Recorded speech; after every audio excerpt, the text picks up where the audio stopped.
Mr. Silent Channel. Chapter 256 hanggang 260. Seryoso ba ito? 0256. Sinabi ni Dean Zeng sa mahinang boses, Humph. Kanina lang tinawag ako ng barrister na si Zhang Rui, at ang anti-gang bisikleta na nabangga mo ay pagmamayari ng pamilya ni Sudong ng Jinxiu Group. Hindi ka ba nagbabasa ng balita? Ni hindi mo kilala si Direk Su. Ang mga damit ni Zheng Jian ay nabalot ng malamig na pawis sa isang iglap, pinunasan niya ng mariin ang kanyang mga mata, at tiningnan si Su Qingzhou ng mabuti. Napagtanto lamang na ang batang babae na ito ay nakasuot ng pang-sports na casual na damit at walang makeup, sa katunayan ito ay talagang kahawig ng business goddess sa mga larawan ng media. Inisip ko lang na maganda si Su Qingzhou noon, pero kung tutuusin, masyadong ordinaryo ang damit niya, hindi ko akalain na magiging Su Qingzhou yun mula sa Splendid Group. I didn't expect. Nanginginig ang mga paa ni Zheng Jian. Karaniwan siyang umaasa sa kanyang tiyuhin upang kumita ng kayamanan, at hindi siya natatakot na makilala ang mga ordinaryong negosyante, ngunit kapag nakatagpo siya ng ganoong antas ng Burgess, ito ay ibang usapan. Bilasan mo at humingi ng tawad kay Pangulong Su. Kung si Pangulong Su ang may kasalanan, ang bagay na ito ay ipapasa sa itaas, mag-ingat na patayin ko ang aking mga kamag-anak ng matuwid. Pagkatapos sabihin iyon, inilagay ni President Zeng ang telepono. Takot na takot si Zheng Jian na naging itim ang kanyang mukha, mabilis siyang nagpakita ng nakakabigay puri ng ngiti, humakbang pasulong, yumuko sa likod, at patuloy na humingi ng tawad. Aray! Bulag talaga ako.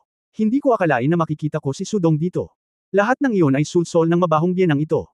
Wala talaga akong kasalanan. Mabilis na inihagis ni Zheng Jian ang sisi kay Yu Xixian sa likod. Medyo natigilan din si Yu Xixian. Hindi niya akalain na ang babae sa tabi ni Ye Fan ay talagang isang napakayaman na babae. Naiinggit siya at nagagalit, at syempre mas natatakot siya. Nang makitang itinapon ni Zheng Jian ang kaldero sa kanyang sarili ngayon, sa sobrang galit niya ay halos samuka siya ng dugo. Zheng Jian, hinampas mo ako ng kotse mo, at isinisisi mo ang lahat sa akin. Oh, mabahong asong babae, kung hindi lang naghiganti ang maliit mong tiyan, nakagawa na ako ng ganyan. Ikaw, wala kang konsensya. Oo, inaaway ka ng nanay ko. Galit na galit si Yu Xixian kaya gusto niyang layuan si Zheng Jian. Tumalikod si Zheng Jian at sinampal si Yu Xixian hanggang sa namula ang kanyang mukha, at napaupo siya sa lupa at nagsimulang umiyak. Nang makitang nagsimulang maghiwalay ang lalaki at babae doon, sina Ye Fan at Su Qingzhou ay wala sa mood na mag-alala tungkol dito. Lumapit si Ye Fan at kinabit si Zheng Jian, ibigay mo sa akin ang telepono. Nang marinig ito ni Zheng Jian, dali-dali niyang ibinigay ang kanyang mobile phone at maingat na nagtanong, Sir, anong payo mo? Ipinasok ni Ye Fan ang kanyang bank account sa kanyang mobile phone, at sinabing, sa loob ng 2 araw, 210,000 cash sa card na ito. 2 milyon. Hindi ba 1 milyon? Bumagsak ang mukha ni Zheng Jian. Nagkunwaring naguguluhan si Ye Fan, talaga. 1 milyon. Mali ba ang naalala ko? Dumudugo ang puso ni Zheng Jian, ngunit napailing na lamang siya sa pamamagitan ng isang ngiti, hindi. Siyempre hindi, ito ay 2 milyon. Haha, sabihin ko lang, I have a good memory. Tinapik ni Ye Fan ang balikat ng lalaki at bamulong, tandaan, sa loob ng 2 araw, pagkatapos ng 2 araw. Baka mag-iba ang mga bagay-bagay. Namilog ang mga mata ni Zheng Jian, naalala ang mga salitang, sinisira ng katwiran ang mga kamag-anak, na sinabi sa kanya ni Dean Zeng, at mabilis na tumango na parang kalansing. Gumastos si Ye Fan ng pera at hiniling kay Wang Zibo na tumawag ng isang tao para ibalik ang nabanggang bisikleta. Bagamat sira na ito, naramdaman ni Ye Fan na kung ito ay aayusin, kahit na hindi ito makasakay, ito ay magiging isang magandang art exhibit. Nalutas ang usapin, at umalis ang dalawa. Matapos makitang nawala sina Ye Fan at Su Qingzhou, nakahinga ng maluwag si Zheng Jian. Nang makita niya si Yu Xixian na nakaupo pa rin sa lupa na umiiyak, hindi siya nagalit, sinipa lang niya at sinipa ulit ng patiwarik ang babae. Ang mukha ni Yu Xixian ay namumula, namamaga at dumudugo, at siya ay sumigaw sa kalungkutan at galit, ikaw ay walang konsensya. Pupunta ako sa Defense Bureau para aidmanda ka. Niloko mo ako ng 2 million ngayon, kahit konting sipa mura lang sayo. Mabango Green Tea Watch, magdemanda ka. Hindi ko kayang makipaglaro sa chairman ng Jinxiu Group, kaya hindi kita mapapatay. Pagkatapos noon, sumakay si Zheng Jian sa kotse at umalis, naiwan si Yu Xixian mag-isa sa kalsada, namumula ang mukha ng babae. Kasabay nito, dumating sina Ye Fan at Su Qingzhou sa lugar ng paupahang bisikleta at umarkila ng isa pa. Ngunit sa pagkakataong ito, nakatandem na bisikleta ang dalawa. Naisip ni Su Qingzhou na ang ganitong uri ng bisikleta ay lubhang kawili-wili. Kung kailangan niyang subukan ito, walang magagawa si Ye Fan sa kanya, kaya sinunod na lang niya ang gusto ng babae. Iyon lang, si Su Qingzhou, isang rookie, ay kailangan pang sumakay sa harap at kontrolin ang direksyon.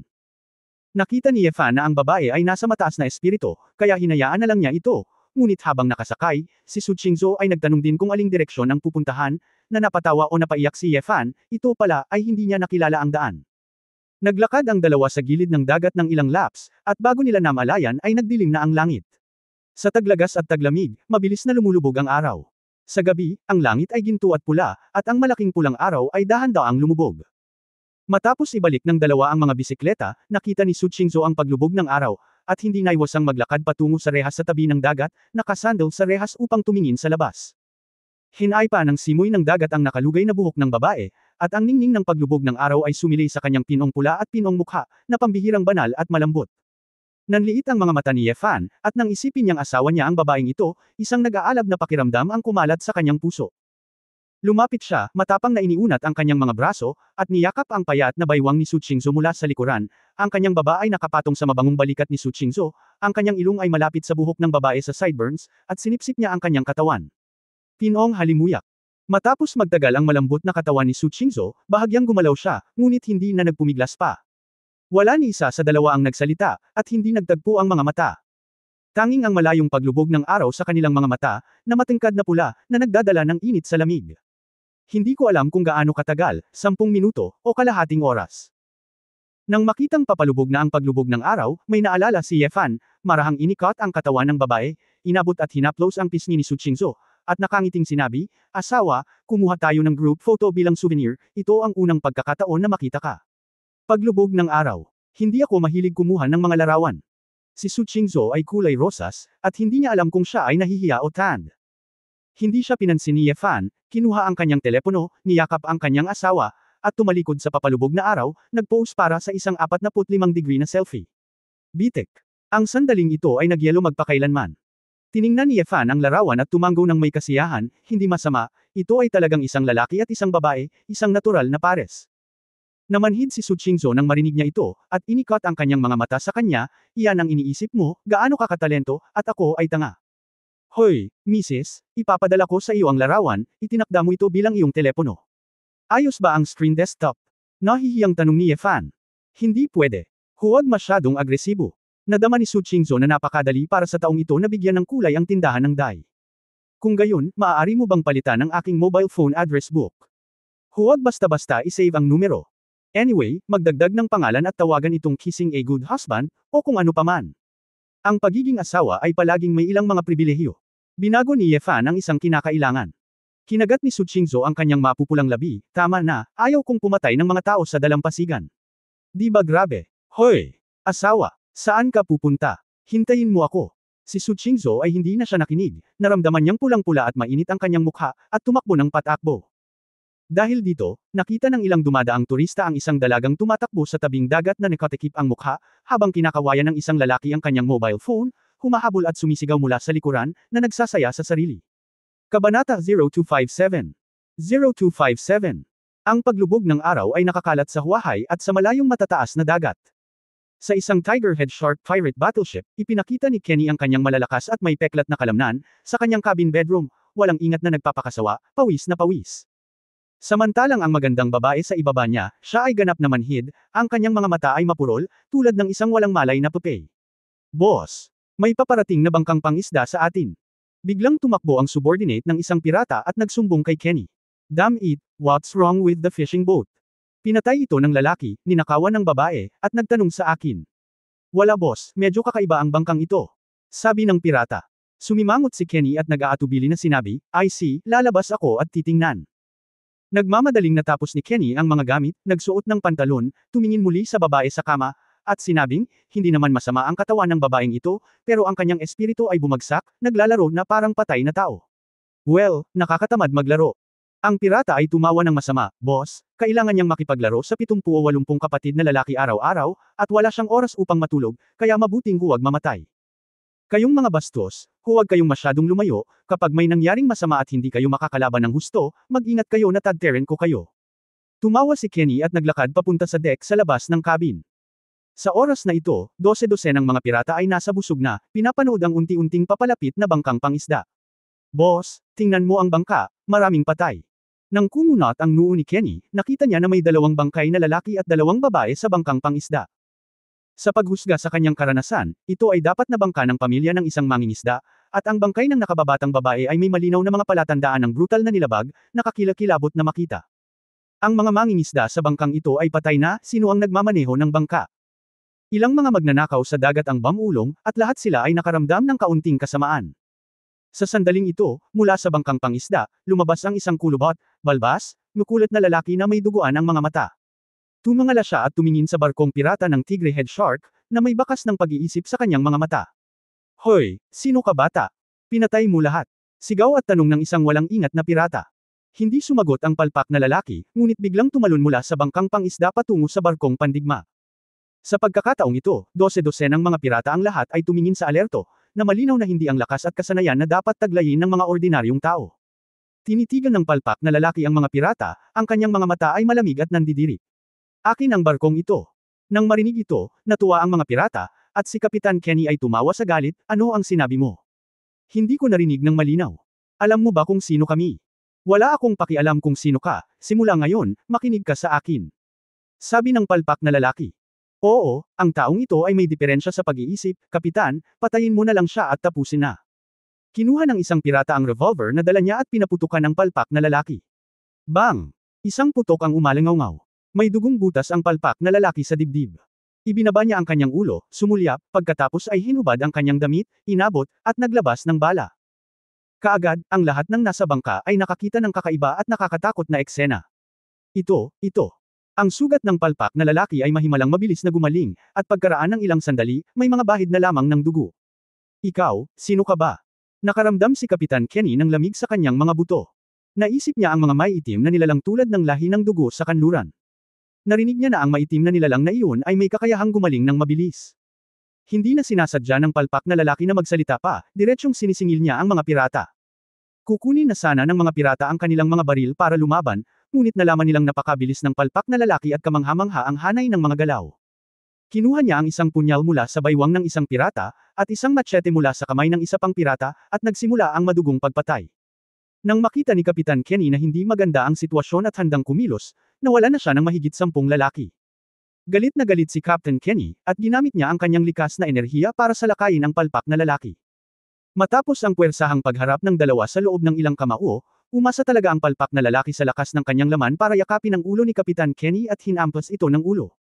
Nagbanggaan ang ulo ng dalawa, at inikot ni Kapitan Kenny ang mga mata at pilit na tinamaan sa kanluran. Tawa ng tawa ang palpak na lalaki, dinampot muli ang machete, pinutol ang dalawang braso ni Kenny, at sinubo ang dugong bumulwak sa kanyang mga kamay, patuloy na inaani ng palpak na lalaki ang buhay ng ibang mga pirata na sakay nito.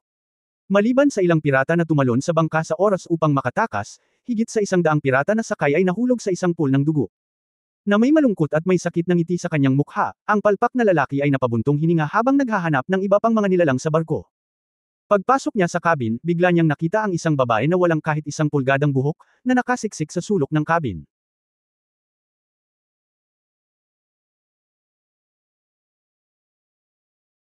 Puno ng mga pasa at pulang marka ang puting katawan ng babae. Kahit ilang metro lang ang layo, naaamoy mo na ang baho na iniwan ng lahat ng klase ng lalaki na nagmumula sa babaeng ito. Ang lahat ng ito ay kumakatawan sa pang-aabuso na dinanas niya sa mga araw na ito. Napatingin ang palpak na lalaki sa babaeng parang nakulong na hayop, at isang kislap ng kasakiman ang sumili sa kanyang mga mata. Namanhid ang mukha ng babae, at parang hindi siya nakaramdam ng takot nang makita ang palpak na lalaki. Ang kanyang mga mata na natatakpan ng magulong buhok ay biglang kuminang, parang nabuhay ang buong pagkatao. Kanta Xinghe. Ang palpak na lalaki ang hamampas sa kanyang mga yapak, at ang ekspresyon ng kanyang mukha ay bumalik sa ilang normal na hitsura.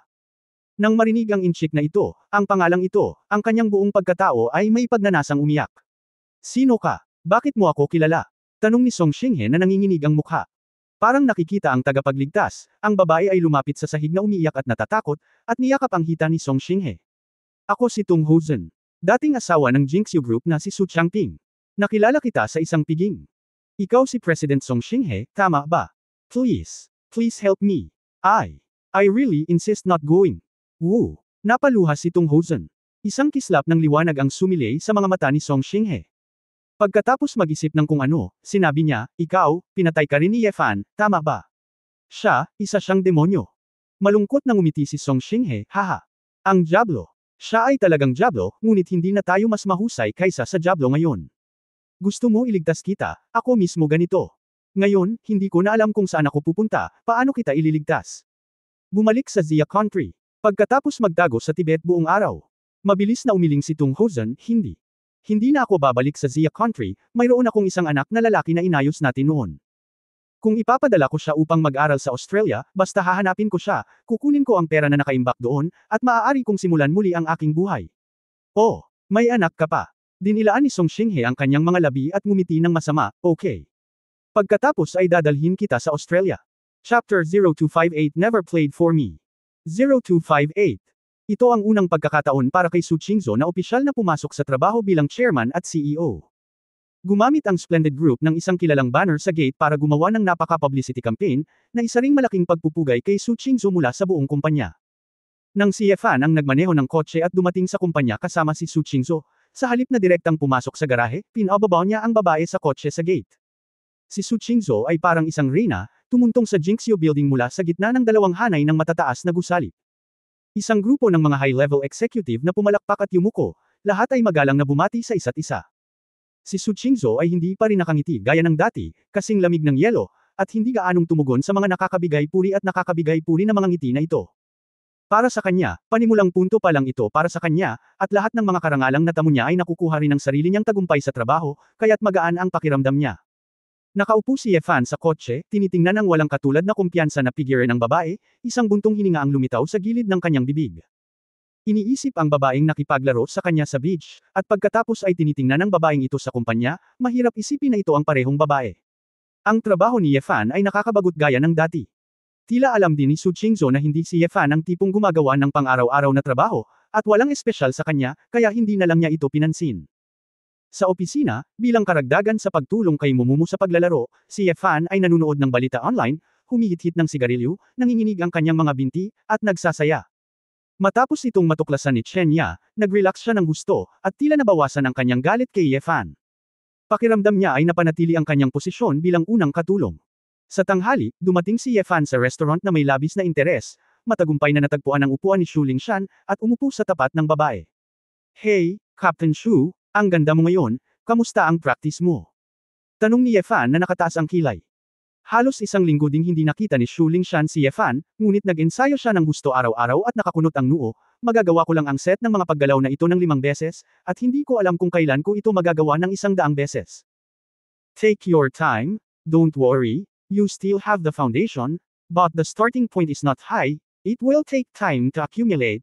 Naisip ni Ye Fan, halos malapit na akong maging invincible sa mundo noon, kaya mabilis akong makapagsanay pagkatapos alisin ang mga internal na kasanayan. Sa lahat ng iyong mga kasanayan, ikaw ay napakaliit na gusto mong gumawa ng mabilis na pag-unlad. Paano ito posible? Siyempre, hindi sasaktan ni Ye Fan ang pagpapahalaga sa sarili at sigasig ni Shu Lingshan. Hinihikayat niya pa rin siya. Ang mga mata ni Shu Lingshan ay gumagala at tumingin kay Ye Fan na may kaunting komplikado, dapat ay nasanay ka na sa kung fu na ito ng gusto, anong uri ng kaharian ang narating mo? Mayroon ka bang lakas ng likas na kaharian? Halos hindi ngumiti si Ye Fan. Paglabas niya ay nakalimutan na niya kung ilang taon na ang nakalipas nang isinilang siya. Ito. Hindi ko alam ang mga detalye. Ako ay isang pasipista at sa pangkalahatan ay hindi lumalaban. Ayaw ni Ye Fan na manakit ng mga tao. Huwag mo nang pag-usapan, malalaman mo ang dibisyon ng militar, syempre hindi ka magkakaroon ng parehong kaalaman tulad ng isang maliit na tao na tulad ko, tahimik na bulong ni Shu Lingshan, casual mo lang akong pinaglalaroan, nakita ko na sa iyo. Napakurap si Ye Fan, Captain Shu, bakit gusto mong paglaruan kita, hindi mo pa ako nilalaro noon. Namula si Shu Lingshan. Nalaman niya na ang kanyang mga salita ay talagang malabo. Nang tingnan niya ang masamang ngiti ng lalaki, galit niyang sinabi, anong kalokohan ang sinasabi mo? Hindi yun ang ibig kong sabihin. Hindi. Baka gusto mong makipaglaro sa akin. Ye Fan nagpapanggap na medyo natatakot, siya ay umatras. Ang susi ay ang boses ni Ye Fan ay napakalakas kaya maraming tao sa restaurant ang tumingin at tumingin sa kanilang dalawa nang may pagtataka. Nais ng overlord ng security team na gumanap bilang assistant Ye. Ito ay isang malaking puntes. Ikaw. Walang hiya ka. Mag-ingat ka natatalo kita. Namula sa galit ang mukha ni Shu Lingshan. Inosenteng sinabi ni Ye Fan, kailangan mo bang maglaro ng ganito kalakas? Magkaroon tayo ng bago, di ba? Nababaliw na si Shu Lingshan, susugod na sana siya para makipag-away sa lalaki, ngunit may nakita siyang mensahe na natanggap sa telepono, at nagbago ang mukha ng babae nang kunin niya ito at tiningnan. I will settle the account with you next time, aalis na ako. Pagkatapos magsalita ni Shu Lingshan, tumalikod siya at umalis nang hindi man lang nililinis ang plato ng hapunan. Ang pangalawang monghe na si Ye Fan ay naguguluhan at nanlumo, kung ano ang nangyari sa babae, kung ano ang naging dahilan upang siya ay lumabas ng madalian. Sa sandaling umalis si Shu Lingshan, walang manunukso si Ye Fan, kaya kailangan niyang tapusin ang kanyang pagkain ng tahimik, kumuha ng 2 kahon ng prutas, at umakyat sa itaas. Una siyang pumunta sa opisina ni Feng Yueying, at nang makita niyang wala ang babae, tinanong niya si Lu Xiaolian, at sa kanya lang nalaman na pumunta siya sa opisina ni Su Qingzhou. Napaisip si Ye Fan, dahil maya-maya ay isang pamilya na tayo, kaya nagkataon na sabay nating bibigyan ng pagkain ang 2 babae. Pagkarating sa opisina ni Su Qingzhou, pagpasok pa lang niya sa pinto, nakita niya si Feng Yueying na nakatayo sa harap ng mesa ni Su Qingzhou na may malungkot na tingin sa kanyang mukha. Anong mali? Pumasok si Ye Fan na may natural na mukha, hindi masyadong nahihiya. Nang inag ang maselang katawan ni Feng Yueying at kinagat niya ang ibabang labi. Nakita ni Su Qingzhou ang 2 kahon ng prutas sa kamay ng lalaki at sinabing, ibaba mo ito, may pinag-uusapan tayo. Naramdaman ni Ye Fan na medyo mabigat ang kapaligiran, at medyo natambol ang kanyang puso, ngunit hiniling lamang sa kanya ni Su Qingzhou na ibaba ang prutas at hindi siya pinayagang lumabas, kaya naging bastos si Ye Fan at diretsyong umupo sa sofa sa opisina. Nang makitang hindi umaalis si Ye Fan, sumimangot si Su Qingzhou at hindi siya pinansin. Senior sister, hindi mo kailangang mag-alala tungkol sa kanya, kung may gagawin ka, sabihin mo lang, sabi ni Su Qingzhou. Nag-alinlangan si Feng Yueying, huminga ng malalim, at sinabing, President Su, I don't think I'm qualified for the position of Vice President of Marketing. I don't think I'm competent enough for the pressure and responsibilities that position entails. Ang pagpupulong ng mga shareholder sa hapon ay naka-schedule, at ang anunsyo ng iyong appointment ay nabanggit noon. Sabihin mo sa akin ngayon, hindi ka nang ahas na manungkulan. Malamig na tanong ni Su Qingzhou. Yumuko si Feng Yueying, wala pa akong masyadong matagal sa kumpanya. Kahit umakyat ako, siguradong hindi maniniwala sa akin ang lahat. Natatakot din akong mawala ang tiwala mo, Mr. Su. Nang marinig ang usapan ng babae, sa wakas ay naintindihan ni Ye Fan, na nakaupo sa sofa. Lumalabas na ang appointment ni Feng Yueying bilang Vice President, hindi ang Gang Dao, na naisip niya, na nagpapahinga sa kanya. Gayunpaman, curious din si Ye Fan kung paano haharapin ni Su Qingzhou ang bagay na ito. Dahil sa kanyang background at ilang karanasan, paminsan-minsan ay nakaramdam ng kawalan ng tiwala si Feng Yueying. Mas madalas, isa lang siyang executive sa ilalim ni Su Qingzhou, hindi isang gumagawa ng desisyon. Sa makatuwid, kung siya ay isang vice-presidente, ang isang babae ay tiyak na makakaramdam ng maraming presyon at isang mabigat na psikolohikal na pasanin. Saglit na nag-isip si Su Qingzhou, tinitigan si Feng Yueying ng malamig na mga mata, at nanahimik ng halos 3 minuto. Sa wakas, bumantong hininga si Su Qingzhou at sinabing, Okay, Minister Feng, tatanungin kita ng ilang katanungan, kailangan mong sagutin ako ng totoo. Tumango si Feng Yueying, mabigat ang kanyang puso, at hindi mapakali ang kanyang sinabi, ikaw. Itanong mo. Chapter 0259 Nagkita na ba tayo? 0259. Ano ang kabuuang kita ng iyong departamento noong nakaraang quarter? Diretso ang tingin ni Su Qingzhou sa kanya. Kumurap si Feng Yueying, nagtataka kung bakit nagtanong ng ganoon si Su Qingzhou, dahil kadalasan, alam ni Su Qingzhou ang katayuan ng operasyon ng bawat departamento. Hindi mabilang na mga materyales sa impormasyon. Noong nakaraang quarter, ang kabuuang tubo ng negosyo ng aming departamento ay 367 milyon, sagot ni Feng Yueying. Saan ka nagre-rank sa kumpanya? Tanong muli ni Su Qingzhou. Una, sabi ni Feng Yueying nang walang pag-aalinlangan, ito ay isang bagay na ipinagmamalaki niya. Tumango si Su Qingzhou at muling nagtanong, magkano ang tubo mo noong nakaraang quarter? 250 milyon, mabilis na sagot ni Feng Yueying. Saan ang ranggo ng kumpanya? Number 1. Pagmamalaki pa rin ni Feng Yueying. Patuloy na nagtanong si Su Qingzhou, pagkatapos noong nakaraang quarter, magkano ang kinita mo, at saan ka nag-rank? 340 million, number 1 pa rin. Ang boses ni Feng Yueying ay halatang mas mataas ng ilang degree. Tapos last year, the year before last, the total profit, where did the company rank? Nauna kami noong nakaraang taon at noong nakaraang taon. Matapos sabihin ito ni Feng Yueying, natuwa ang buong pagkatao niya, at naalala niya ang sales team na pinamunuan niya, ipinagmamalaki ko ang mga nagawa ko pagkatapos kong makapasok sa kumpanya, at muli kong nalampasan ang mga paghihirap. Matapos makita ni Su Qingzhou ang mga mata ni Feng Yueying, isang malalim na ngiti ang lumitaw sa gilid ng kanyang bibig, ate, ano ang problema mo nang makita mo ako ngayon? Ako. Sasabihin na sana ni Feng Yueying na hindi siya maaaring maging vice-presidente, ngunit nang makita ang ngiti ni Su Qingzhou, at maalala ang mga nakaraang tanong, natigilan siya sa kinatatayuan. Biglang napagtanto ni Feng Yueying kung bakit tinanong siya ni Su Qingzhou ng mga tanong na ito. Bigla niyang napagtanto na wala siyang pagkukulang, ang kulang sa kanya ay isang uri ng tiwala sa sarili. Tumingin si Feng Yueying kay Su Qingzhou nang may paghanga at pasasalamat, ngumiti ng nakakahiya sa sarili, at umiling, hindi. Wala akong problema. Pagkatapos ay lumabas at maghanda para sa talumpati sa pulong ng mga shareholder sa hapon, sabi ni Su Qingzhou. Okay, Mr. Su. Nang malapit nang umalis si Feng Yueying, muling pinigilan siya ni Su Qingzhou. Kumuha ka ng isang kahon ng prutas at lumabas ka, baka may bumalik at ihatid muli. Ang mga salita ni Su Qingzhou ay natural na sinabi kay Ye Fan.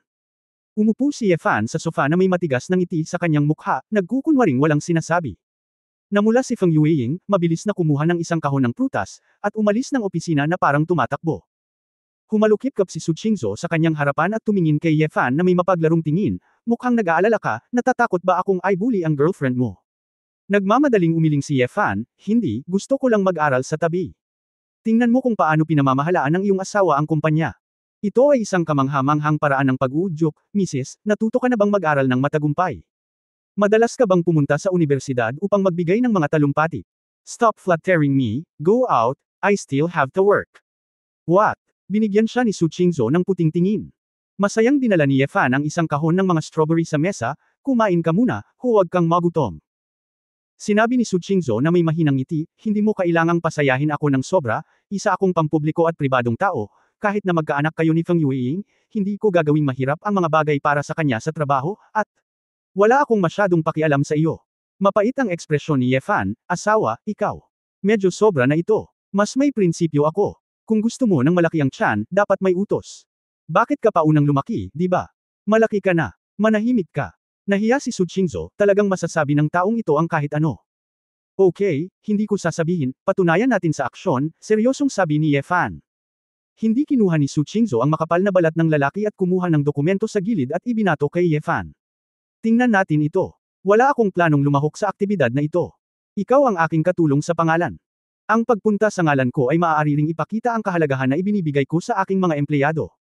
Napakahilig mong maglaro, ang aktibidad na ito ay tama para sa iyo, Su Qingzhou Road. Nakita ni Ye Fan na ito pala ay isang field training activity para sa mga empleyado ng Splendid Group. Malamang na ang mga empleyado ng kumpanya ang nagpunta sa field expansion activities, mountain climbing, camping, at bonfire party para mapahusay ang damdamin ng mga empleyado. Talagang nagustuhan ni Ye Fan ang aktibidad na ito, mas komportable ito kaysa manatili sa opisina. Hoy Mrs., mahal mo talaga ako, kaya sasali ako. Nalaman ni Ye Fan na maraming mga dilag sa kumpanya sa listahan ng kaganapang ito, at natural na tuwang-tuwa siya. Malamig na bumantong hininga si Su Qingzhou at sinabing, alam ko kung ano ang iniisip mo, hinayaan kita dahil mapoprotektahan mo ang kaligtasan ng mga empleyado sa isang tiyak na lawak, hindi para guluhin mo ang relasyon ng lalaki at babae. Mukhang napahiya si Ye Fan, asawa, huwag kang mag-alala, nasusukat ako. Pero bakit parang bulate ka sa tiyan ko? Tinawag mo akong Bob. Galit na hinampes ni Su Qingzhou ang mesa. Nakita ni Ye Fan na malapit nang magalit ang babae, kaya hindi na siya naglakas loob na asarin pa siya, at nagmamadaling tumakbo palabas. Paglabas niya, nakatanggap siya ng tawag mula kay Shu Lingshan. Captain Shu, bakit mo ako naisip ng mabilis? Nakangiting tanong ni Ye Fan. Huwag magsalita ng walang kaparerekan, kung libre ka ngayon, lumabas ka muna, sabi ni Shu Lingshan. Anong ginagawa mo? Saan ka pupunta? Gusto mo akong makilala sa oras ng trabaho? Hindi ito angkop. Seryoso akong nagtatrabaho, sabi ni Ye Fan. Nagkaroon ng gana si Shu Lingshan na bugbugin ang lalaki hanggang mamatay, ikaw. Pumunta ka sa Yule Cafe sa hilaga ng kumpanya. Mayroon akong kasama na nagsabing gusto kanyang hanapin para sa isang bagay. Ang iyong kasamahan. Nagtataka si Ye Fan kung paano niya nakilala ang mga kasamahan ni Shu Lingshan, Captain Shu, huwag mo akong pakialaman, paano ko malalaman ang iyong mga kasamahan? Siya ang commander ng kumpanya noong nasa Special Forces ako. Sabi niya kilala ka niya, at malalaman mo pagdating mo. Huwag kang ang magsalita ng kalokohan, lalaki ba siya? Malakas na sabi ni Shu Lingshan. Nanlumo si Ye Fan.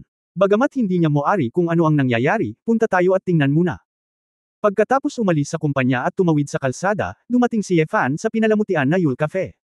Pagkapasok sa pinto, nakita ni Ye Fan si Shu Lingshan na nakaupo kasama ang isang matambok at matangkad na babae na may maikling buhok na hanggang balikat. Nakasuot ng black cashmere coat at red sweater ang babae. Siya ay mukhang may kakayahan at magiting.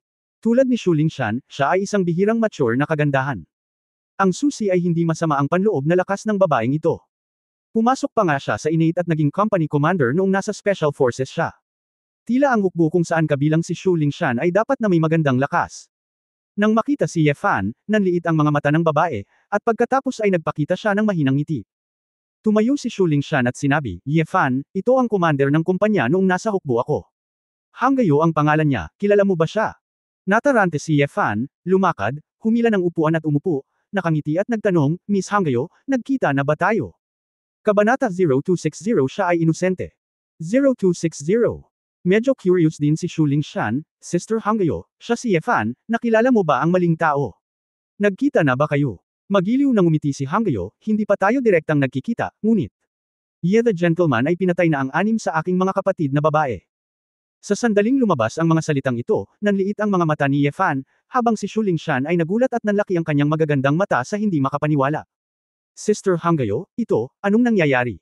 Kinuha ni Hangyo ang kape at humigup, Mr. Ye, kami, Zulinglong, ay walang hinaing sa iyo, at papatayin mo kaagad kapag nabaril mo. Medyo labis ang pagpatay sa 6 sa aking mga kapatid na babae at pagkuha ng buhay sa isa sa aking mga kapatid na babae. Sa wakas ay naunawaan ni Yefan ang dahilan ng bagay na ito, at nakangiting sinabi, kaya ikaw ang pinuno ng Bloodlinglong. Zulinglong. Sister Hangyo, ikaw. Ano ka? Anong ginagawa mo ngayon? Takang tanong ni Shuling Shan. Hindi na ito itinago ni Hangyo, at sinabing, Ling Shan, magkaiba kaming magkakapatid sa iyo. May background ka sa pamilyang Shu, may nagpoprotekta sa iyo, maaari kang tumayo sa lipunan, at walang magiging problema sa iyong resume.